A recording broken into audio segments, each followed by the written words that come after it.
a tradução para o português do livro O Enigma Quântico, de Wolfgang Schmidt, eu, Rafael de Paula, filho do Heitor, que alguns devem conhecer, fui quem fiz a tradução para o português dessa obra. Como eu tenho cerca de 30 minutos, eu resolvi fazer uma divisão desses poucos minutos, fazendo uma apresentação de mim, depois falando da importância do livro, não muda mais nada, fazendo uma apresentação da importância do livro e como eu tomei conhecimento dele, e por último entrando no assunto propriamente dito. Como eu já tinha começado, eu fiz a minha formação escolar profissional toda na área de física, a graduação e o mestrado eu fiz na PUC do Rio de Janeiro, eu mesmo sou daqui. Depois eu fiz o doutorado no Centro Brasileiro de Pesquisas Físicas. Toda a minha pós-graduação, mestrado e doutorado, eu fiz sob a orientação de Nami Fuchs Schweiker, uma pessoa que me ensinou muita coisa na área da física, uma pessoa que sabe muita física. Depois eu ainda fiz um pós-doutorado na Federal de Itajubá, que é uma cidade muito agradável no sul de Minas, na qual eu morei por cerca de um ano. Muito bem. Por que eu decidi fazer física? Por que eu decidi estudar a física? Porque do alto dos meus 16, 17 anos, eu já tinha decretado que a única coisa que existe no mundo e que há para ser entendida é a matéria. Então, se só o que existe é matéria, vamos estudá-la mais de próximo possível, e a ciência que faz isso, ao meu ver, sempre foi a física.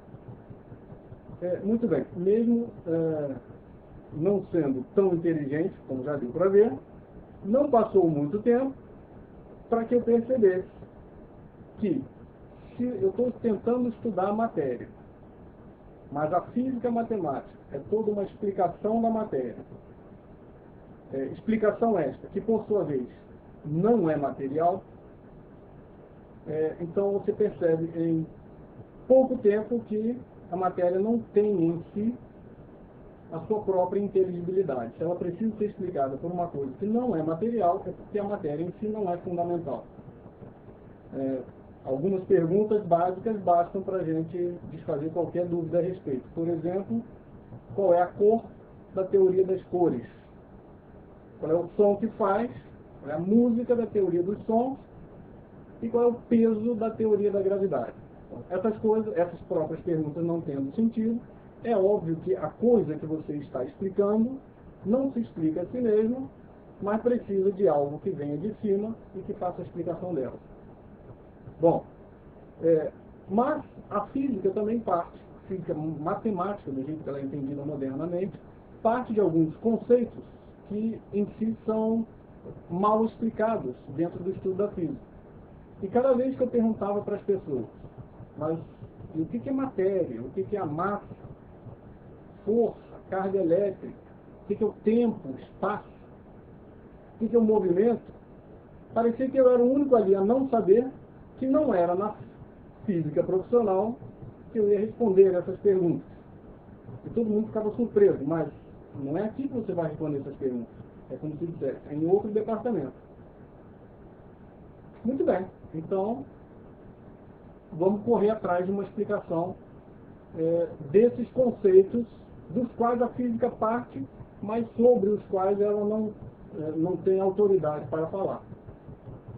Mais ou menos nesta época, eu me perguntei se havia uma outra ciência que pudesse explicar a física. E para um desastre intelectual, eu li este livro, Imposturas Intelectuais, de Alain Sokal e Jean Bricmont, que são dois físicos, que fazem um inventário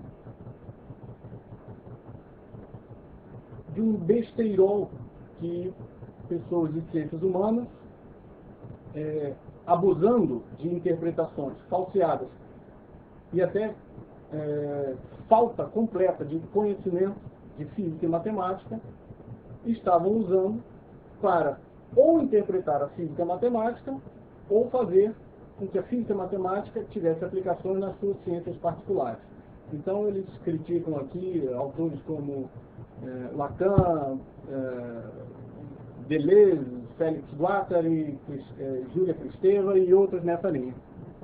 Muito bem, então, tão logo eu percebi que existiam várias ciências, me veio a pergunta, será que existe uma hierarquia entre as ciências ou estão todas no mesmo plano confuso?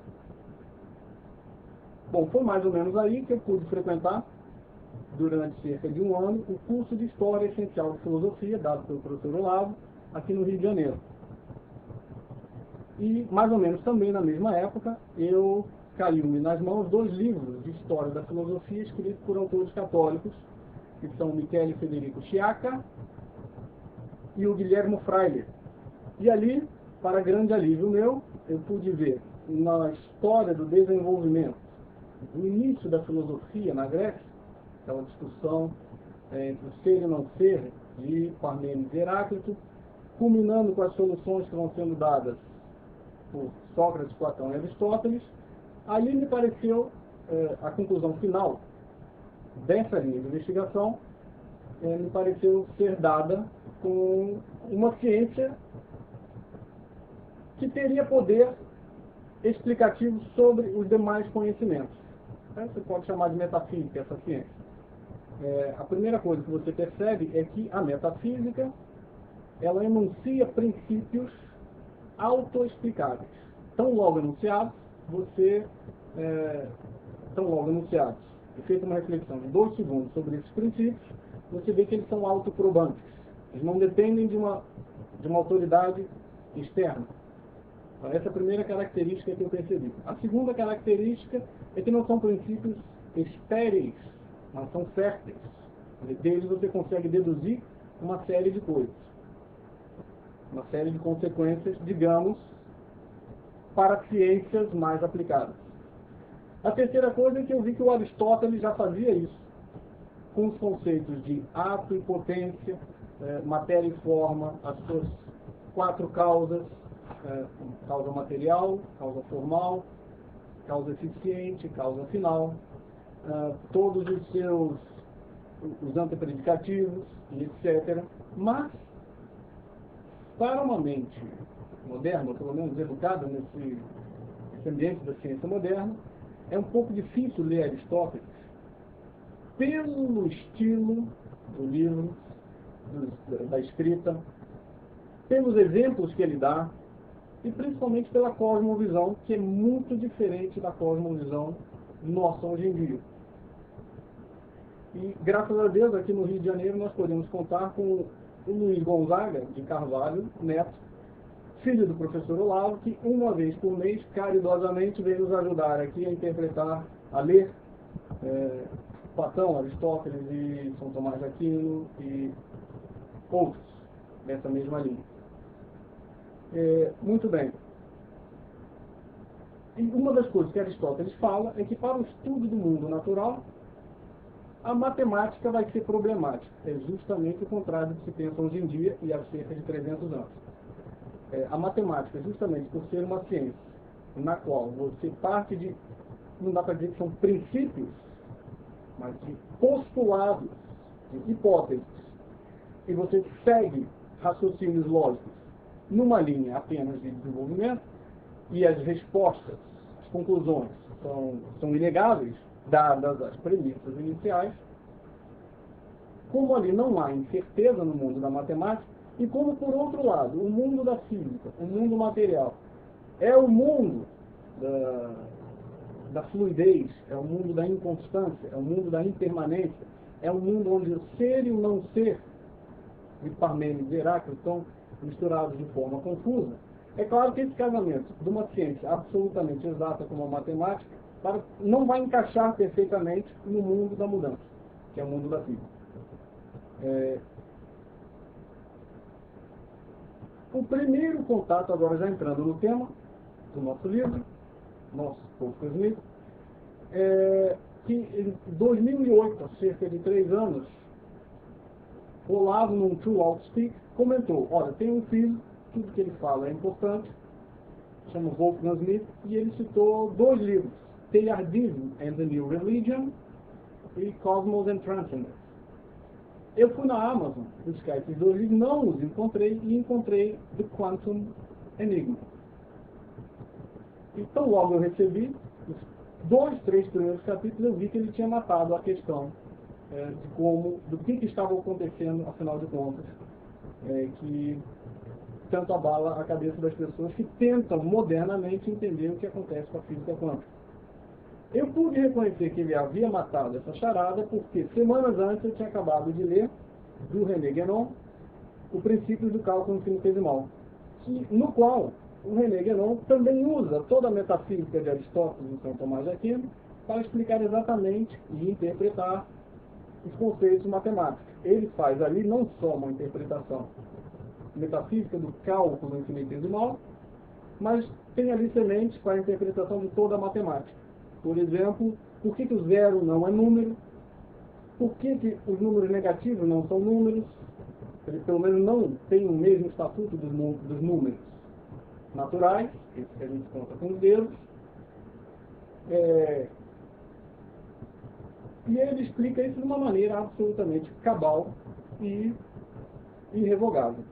Então, tendo percebido o René Guénon aplicar num linguajar moderno, mas usando os conceitos da metafísica, a aplicação do entendimento do que é o cálculo infinitesimal, poucas semanas depois, vendo a mesma coisa sendo aplicada ao mundo da física quântica, eu percebi de novo, olha, esse outro sujeito está usando aquele mesmo ferramental teorético para explicar essa nova embrulhada na qual a mente moderna se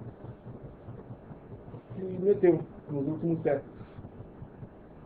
E a confusão não começa na física quântica no século XX, mas nos séculos anteriores, quando do surgimento da física clássica, hoje em dia chamada clássica, com Descartes, Galileu, Newton e alguns precursores, em que eles tratam de estudar os objetos, os entes concretos que estão na nossa frente, a partir de um pressuposto que eu vou confessar, para mim eu não acho estranho, porque eu fui criado dentro dessa cosmovisão. Mas quanto mais agora eu penso a respeito, mais estranho me parece.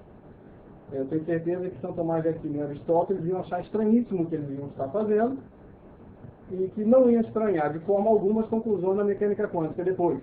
Mas isso aí já estava dado nas premissas anteriores.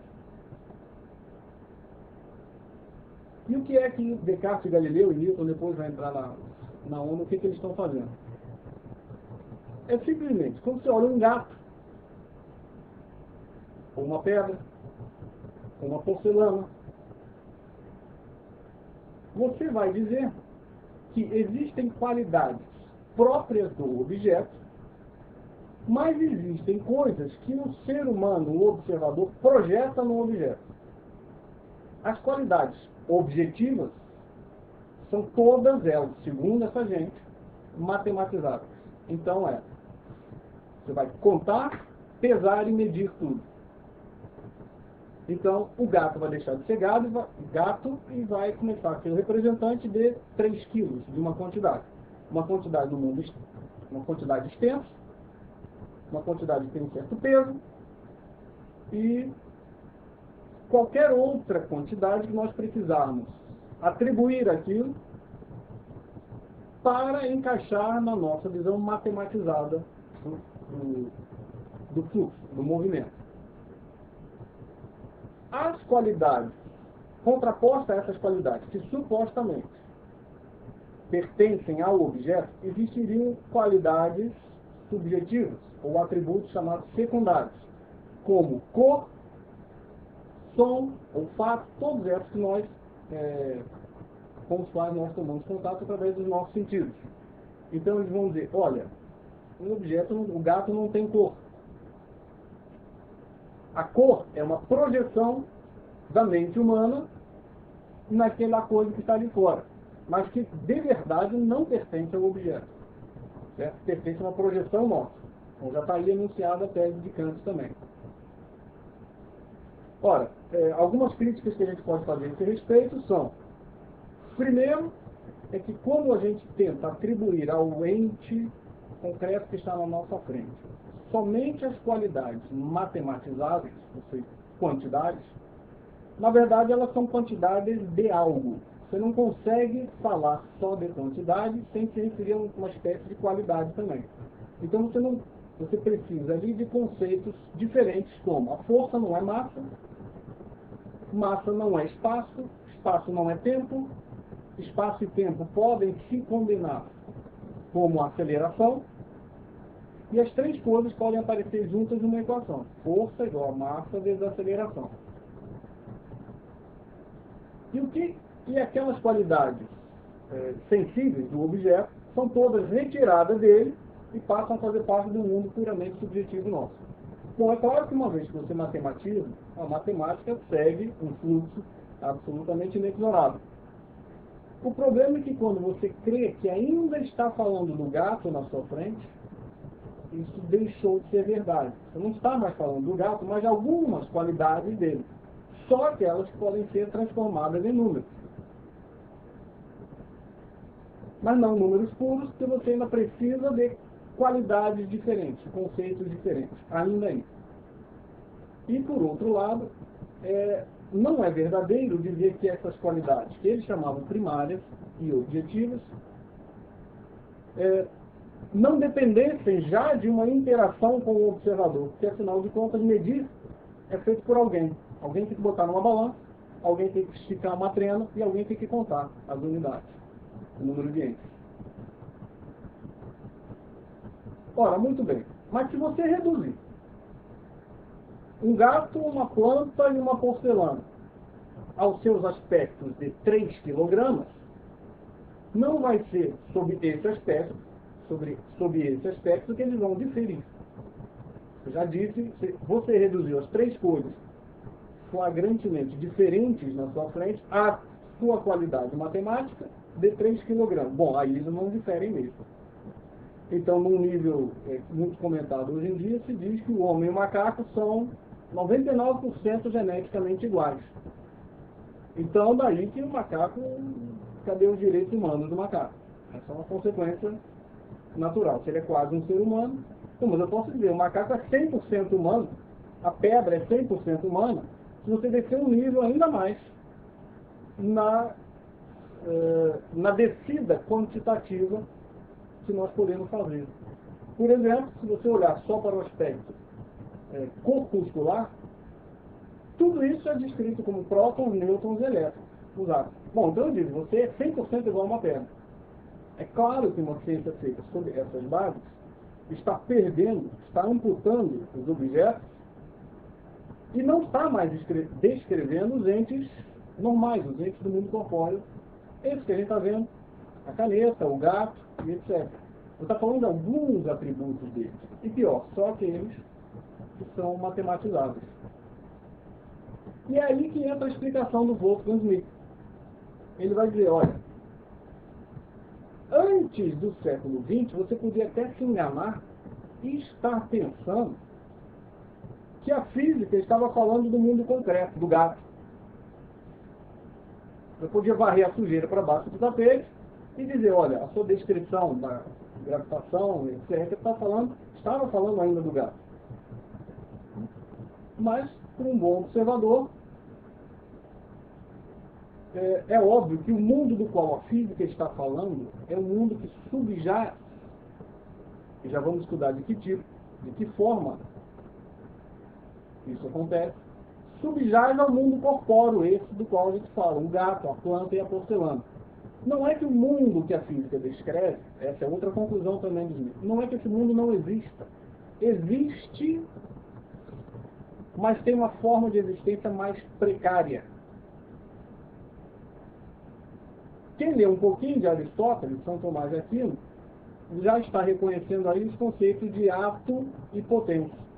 A potência é um mundo, digamos, onde as coisas podem vir a ocorrer, mas que precisam ser atualizadas de cima, ser informadas.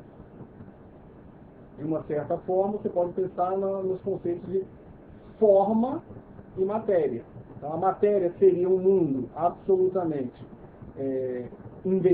indistinto, indiferenciado, uma pasta homogênea, que é tudo igual para tudo que é lado.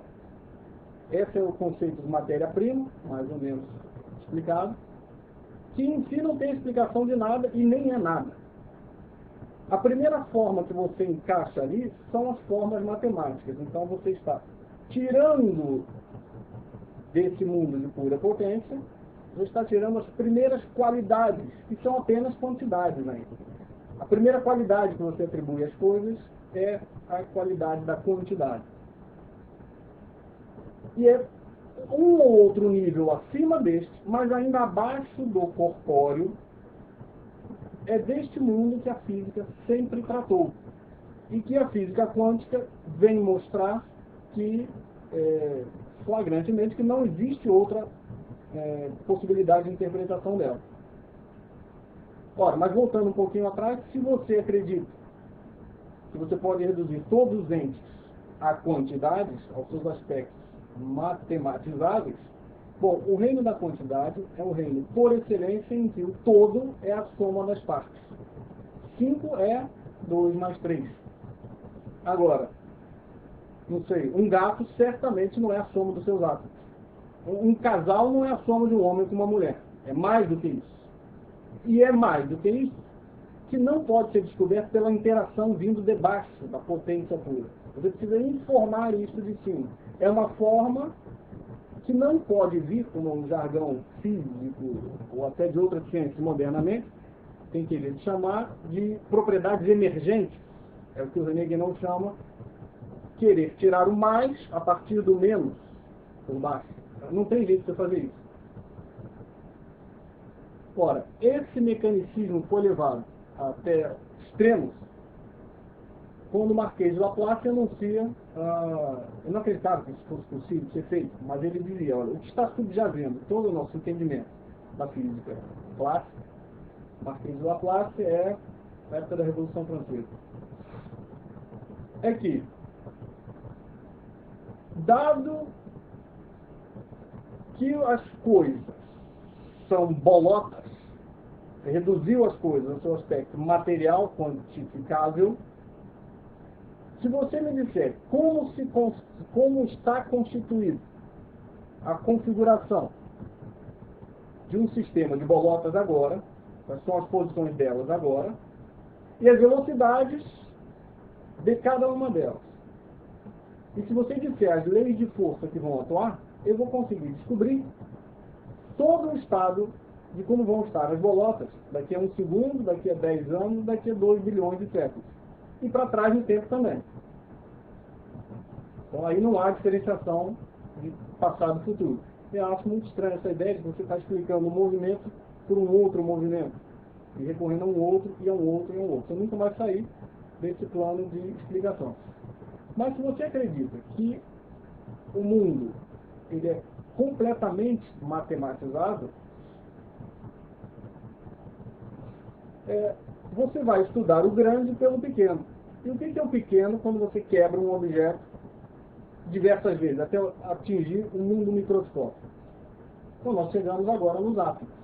Isso já tem, isso é final do século XIX, início do século XX.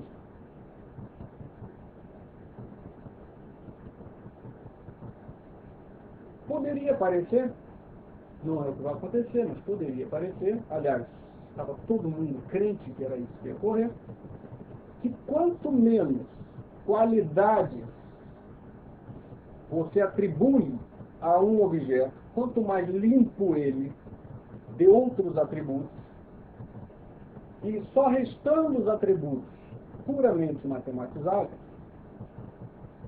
quanto menor fosse o ente, menos qualidades você precisaria tratar para falar dele, mais exato seria o comportamento desse mundo microscópico. Sim? Não, quem sabe mecânica quântica vê que é o contrário. Não é isso? Você chegou lá no últimozinho, na bolotinha, menos determinado está o sistema. Mais probabilístico é o seu comportamento. Então costuma-se dizer que o início do século XX trouxe duas revoluções ao modo de pensar a física.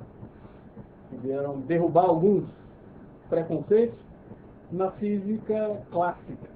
que constituíram então a chamada física moderna. É verdade isso, mas elas o fazem de formas completamente distintas. A relatividade do Einstein ainda é um último esforço de levar às últimas consequências o conceito de determinismo e de causalidade dentro do estudo da natureza. O Einstein só disse o seguinte, olha, se você quiser continuar falando das coisas pelos seus aspectos puramente matematizáveis,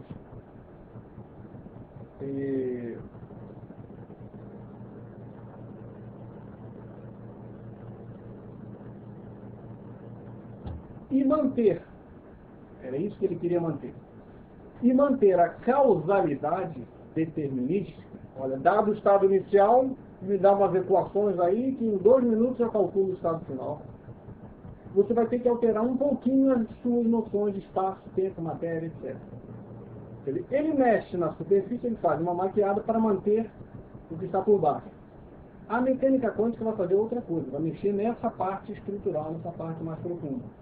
E vai dizer, olha, o comportamento desse mundo microscópico, ele, de uma certa maneira, se você vem pensando como os últimos 300 anos, você não vai entender nada. Na hora que você parecer que ia chegar na solução mais exata possível, você chega na coisa mais indeterminada possível. O Aristóteles ia dizer, mas eu já te disse isso. Você já estava dado no início. Né? Porque o que a física está fazendo é falar de um mundo que não é exatamente esse mundo corpóreo. Esse das coisas, dos objetos que nós temos no dia a dia.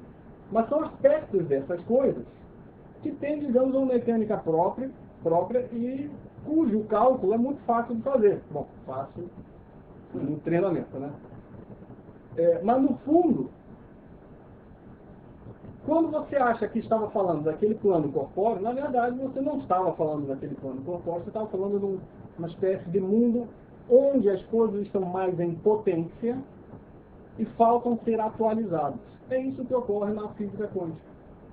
Todo aquele mar de probabilidades, ele vai ter que se atualizar ou aqui, ou ali outro. E parece, mais de 80 anos as pessoas estão procurando e não conseguem, que não tem forma de, olhando essa sua descrição matematizada, sacar dali o motivo que fez com que a partícula tenha batido ali e não no outro ponto. Não tem jeito. Não é esse mundo que sobe ao outro. É o outro que informa aquele lá de cima. Porque o mundo de baixo, o mundo mais matemático, mais material, mais indistinto, carrega dentro de si uma indeterminação estrutural.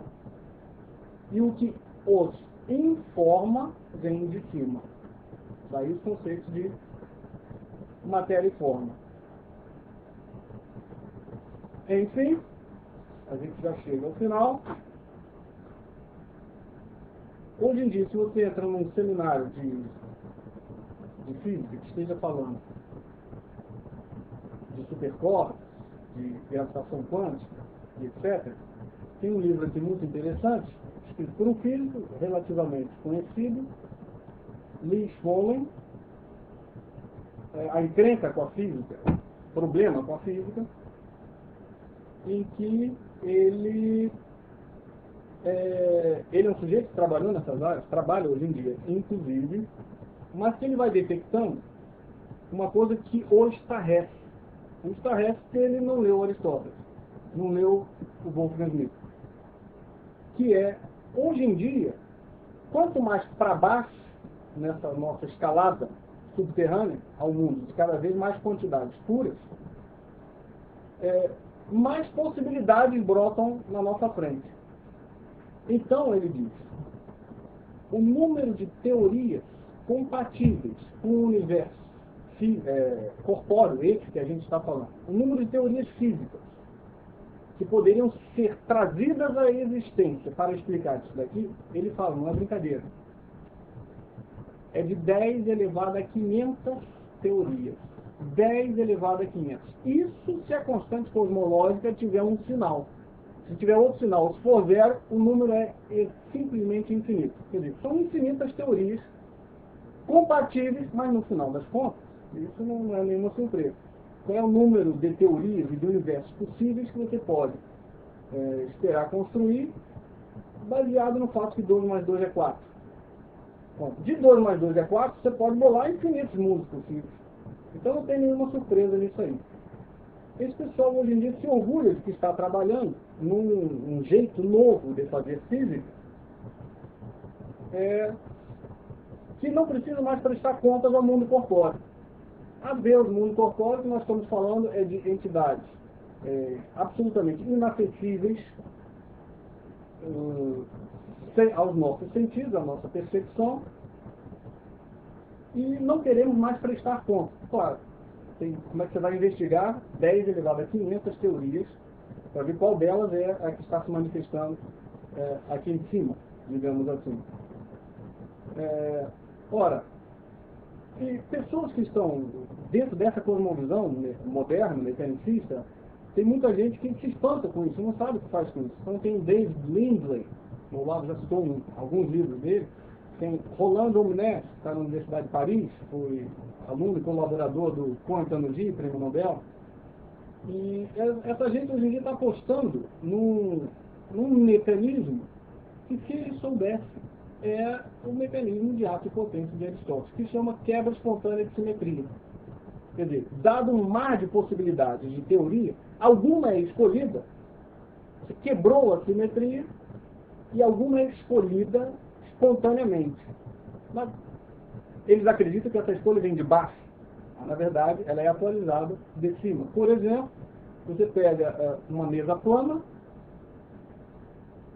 coloca um lápis ali, e solta o lápis. É claro que esse lápis vai cair para algum lado. Para algum lado ele tem que cair. Mas as leis subjacentes da física são simétricas. Elas não estão favorecendo nenhum dos lados. O acontecer não está descrito na lei. Certo? A lei é uma coisa geral que seria a mesma se caísse para a direita, para a esquerda, ou no ângulo X ou Y. Bom, então esse esquema de quebra espontânea de simetria é uma tentativa desesperada hoje em dia, porque eles não entendem que isso, no fundo, é uma aplicação moderna do que o Aristóteles dizia. Então isso aí é o ato e a potência, que você tem falado. E vocês, estudando filósofos da ciência, e até cientistas mesmo, como Lee Smolin, Rolando Omnes também, ou outros como Karl Popper, Hans Reichenbach, Max Jammer, Thomas Kuhn, Feyerabend, Hilary Putnam. Esse pessoal, como não... Eles estudam Aristóteles, são mais aquilo, como representantes da sua época, e não como gente que tenha algo a ensinar para a gente hoje. Eles não entendem que vão permanecer para sempre aí nesse mundo praticamente inexplicável. E alguns estão começando a se orgulhar disso, tá vendo? E eu queria finalizar pedindo que depois vocês acessem no Wikipedia ou qualquer site duas gravuras do William Blake. A primeira deles, que me chamou a atenção, foi o livro do Ananda Coomaraswamy, O Tempo e a Eternidade. Na primeira dessas gravuras, o William Blake está representando o Antigo dos Dias, que é uma referência clara a uma profecia do profeta Daniel. Antigo dos Dias seria Deus tomado no seu aspecto de onipotência, aquele que faz vir à existência, que Deus, para quem sabe, para quem já leu isso, alguma coisa de Aristóteles, a divindade seria o ato puro. Na escalada cósmica seria aquele que está lá em cima, em contraposição à matéria pura, matéria-prima. Tudo isso que eu estou falando, de parênteses, eu não tirei da minha cabeça. São consequências do enigma quântico do Wolfgang Schmidt e de outros estudos, obviamente. Vocês leiam nele que toda a discussão da física quântica, paradoxo do gato de Schrödinger, teorema de Bell, incompletude, isso tudo está tudo tratado e resolvido. Estou remetendo vocês a esse livro para isso. Voltando ao William Blake, o Antigo dos Dias é Deus como visto sob seu aspecto da onipotência. É o único que tem a capacidade de ir lá embaixo no mundo da matéria-prima e retirar aquela pasta indeterminada, dali começar a dar formas em estratos cada vez mais diferenciados e menos homogêneos. Então a profecia e a gravura do William Blake falam de um ancião que está num trono que é uma bola de fogo, debruçado sobre um mar infinito, negro, que seria a matéria-prima. O ancião está espetando esses dois dedos para baixo e o prolongamento os dedos são prolongados muito para baixo, formando a figura de um compasso. Então Deus estaria retirando, circunscrevendo na matéria-prima, retirando do mundo da não existência, retirando ali e colocando num plano pelo menos já quantitativo, geométrico. E, enfim, dali para cima seria a complementação, a escalada do mundo, esse mesmo mundo do qual nós estamos falando. Já a segunda gravura, o nome é Newton. Ele está retratando Newton. Newton já não é um ancião. Com licença. Pois não? Desculpem. Eu estou esperando o César me dar uma dica. Já estou encerrando. Pode ser o César. O Newton já passa a ser um jovem, musculoso. O abismo deixou de ser infinito. Um instantinho. Alô? César? Já estou acabando. Tá bom. O abismo deixou de ser infinito, já virou uma pedra na qual ele senta, é um banquinho de pedra. Newton já transpõe o abismo infinito com a sua perna. Certo?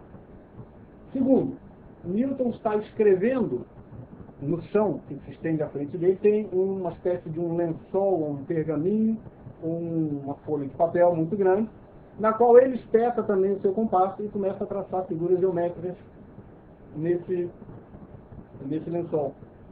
E se você observar bem, o lençol parece estar saindo de trás da cabeça dele e se confunde com o seu próprio cabelo. Ou seja, o que ele está falando é algo que está saindo da sua cabeça. Ele está circunscrevendo coisas, ele está determinando com a sua força como deve ser o mundo. E o mais sensacional na gravura é que ele está sentado e com os pés sobre o lençol no qual ele está escrevendo. Isso significa que quando ele tentar começar a andar, se levantar para andar em cima do mundo que ele está fabricando ali com o seu compasso, ele vai cair, porque está pisando na própria cabeça. Bom, meus queridos, eu agradeço muito a atenção. Foi muito bom poder compartilhar com vocês essas reflexões e que Nossa Senhora rogue a Deus por nós e nos ajude em tudo de bom que queiramos realizar. Um grande beijo e deixo-vos agora com o professor Olavo.